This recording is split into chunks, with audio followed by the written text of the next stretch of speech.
Selamat pagi buat siswa kami kelas 9. Salam sehat untuk kita semuanya. Hari ini kita akan mencoba kembali melanjutkan pembelajaran kita bab 2, yaitu tentang sistem perkembangbiakan tumbuhan dan hewan.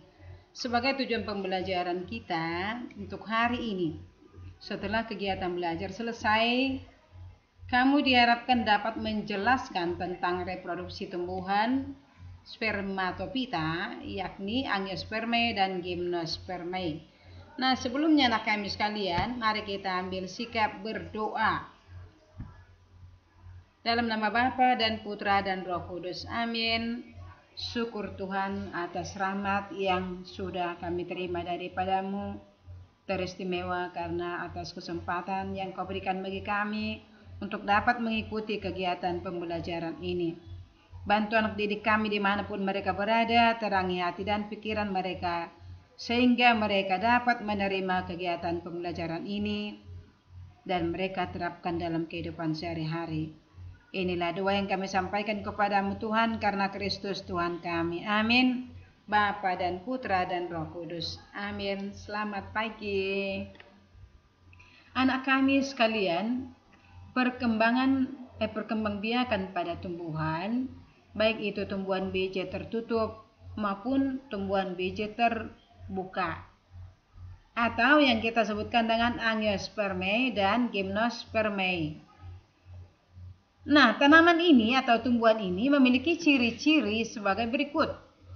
Tubuhnya terdiri atas bunga, daun, batang, dan akar.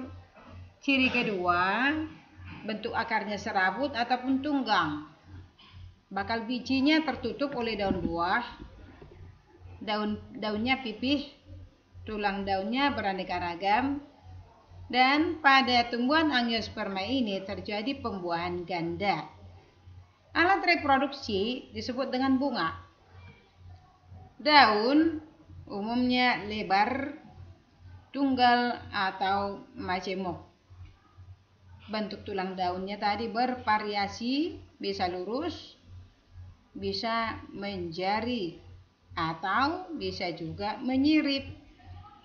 Nah, kalau kita ketahui bahwasanya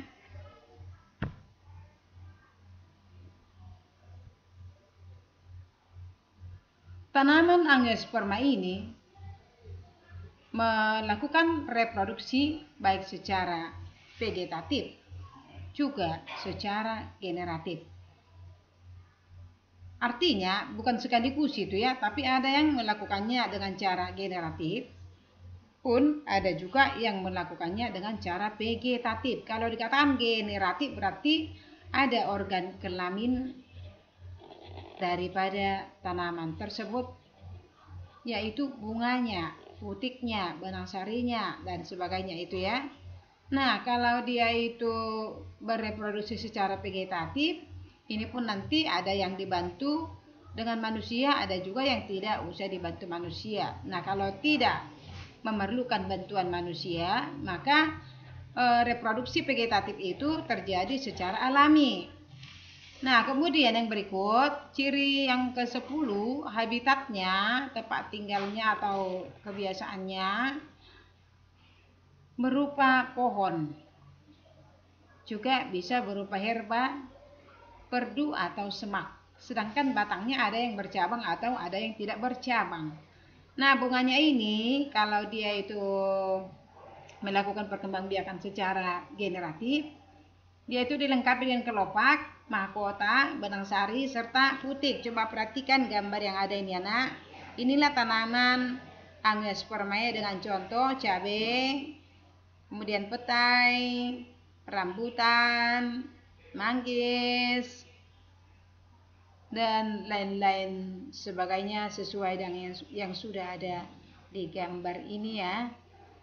Nah, kemudian kita beralih ke tumbuhan biji terbuka tadi, yaitu tumbuhan gymnospermae dengan ciri-ciri. Yang pertama, bakal bijinya tak terlindungi oleh daun buah. Dan umumnya pohonnya itu tanaman ini berupa pohon ataupun perdu, dan tidak ada yang berupa herba ya. Dia punya akar, batang, dan daun sejati. Bentuk perakarannya adalah tunggang. Kalau untuk angiospermae tadi ada juga yang akar serabut ya. Nah, daunnya sempit, tebal, dan kaku. Tulang daunnya tidak beraneka ragam.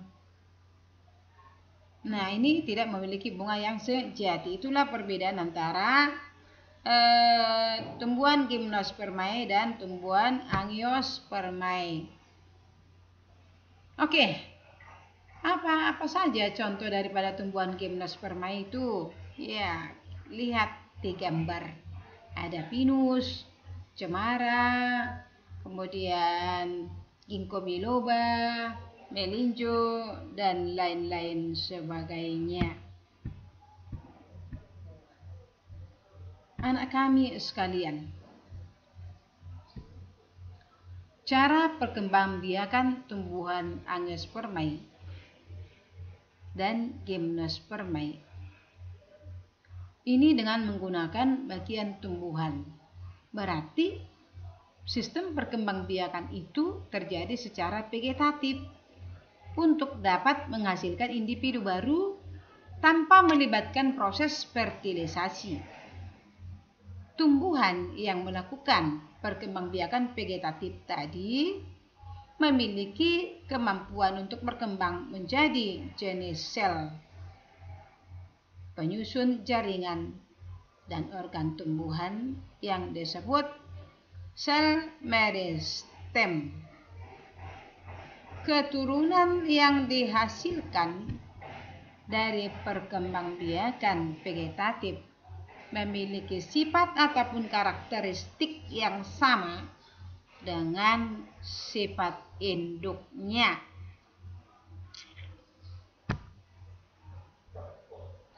Anak kami yang terkasih, apa itu perkembangbiakan secara vegetatif? Perkembangan vegetatif itu adalah perkembangbiakan suatu makhluk hidup yang terjadi tanpa melalui perkawinan. Nah, perkembangbiakan vegetatif itu ada yang alami, ada yang buatan. Kalau dia dibantu oleh manusia, berarti itu termasuk perkembangbiakan vegetatif buatan. Tapi kalau itu tidak dibantu oleh manusia, maka perkembangbiakan vegetatif tersebut terjadi secara alami yang meliputi rizoma.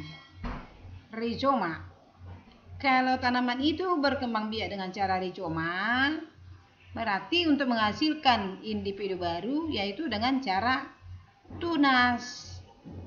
Dia melakukan pertunasan pada batang di dalam tanah. Contohnya adalah tanaman rimpang. Yang mana yang masuk ke dalam kelompok tanaman rimpang yaitu kunyit, jahe, kencur, dan lain-lain sebagainya. Cara perkembangbiakan vegetatif yang kedua adalah dengan cara stolon atau geragi, di mana stolon itu adalah batang tumbuhan yang menjalar di atas tanah. Tunas dapat tumbuh pada buku dari stolon dan saat tunas terpisah, maka tumbuhlah individu yang baru.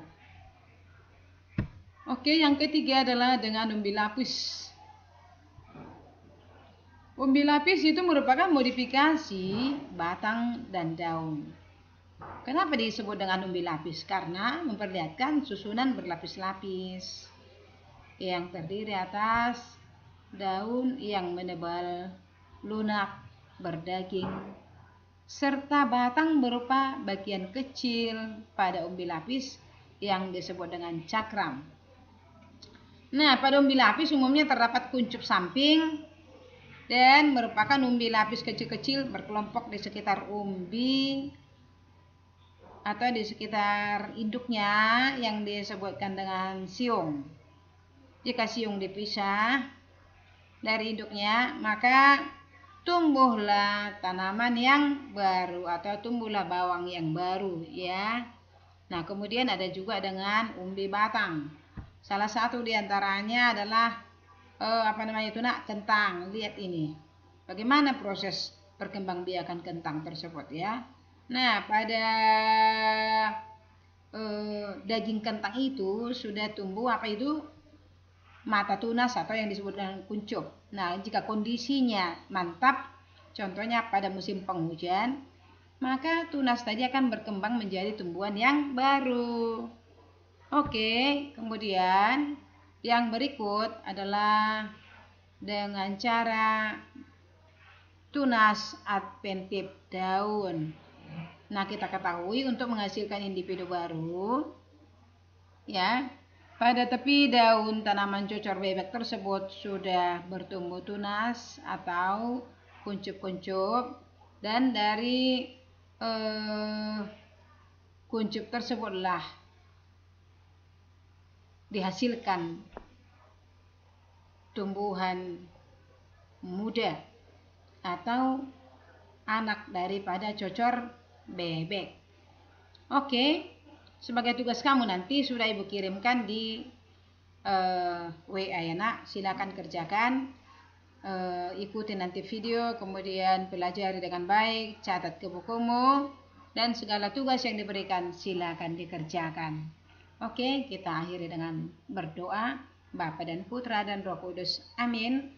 Kemuliaan pada Bapa dan Putra dan Roh Kudus, seperti pada permulaan, sekarang, selalu, dan sepanjang segala abad. Amin. Bapa dan Putra dan Roh Kudus. Amin. Selamat pagi.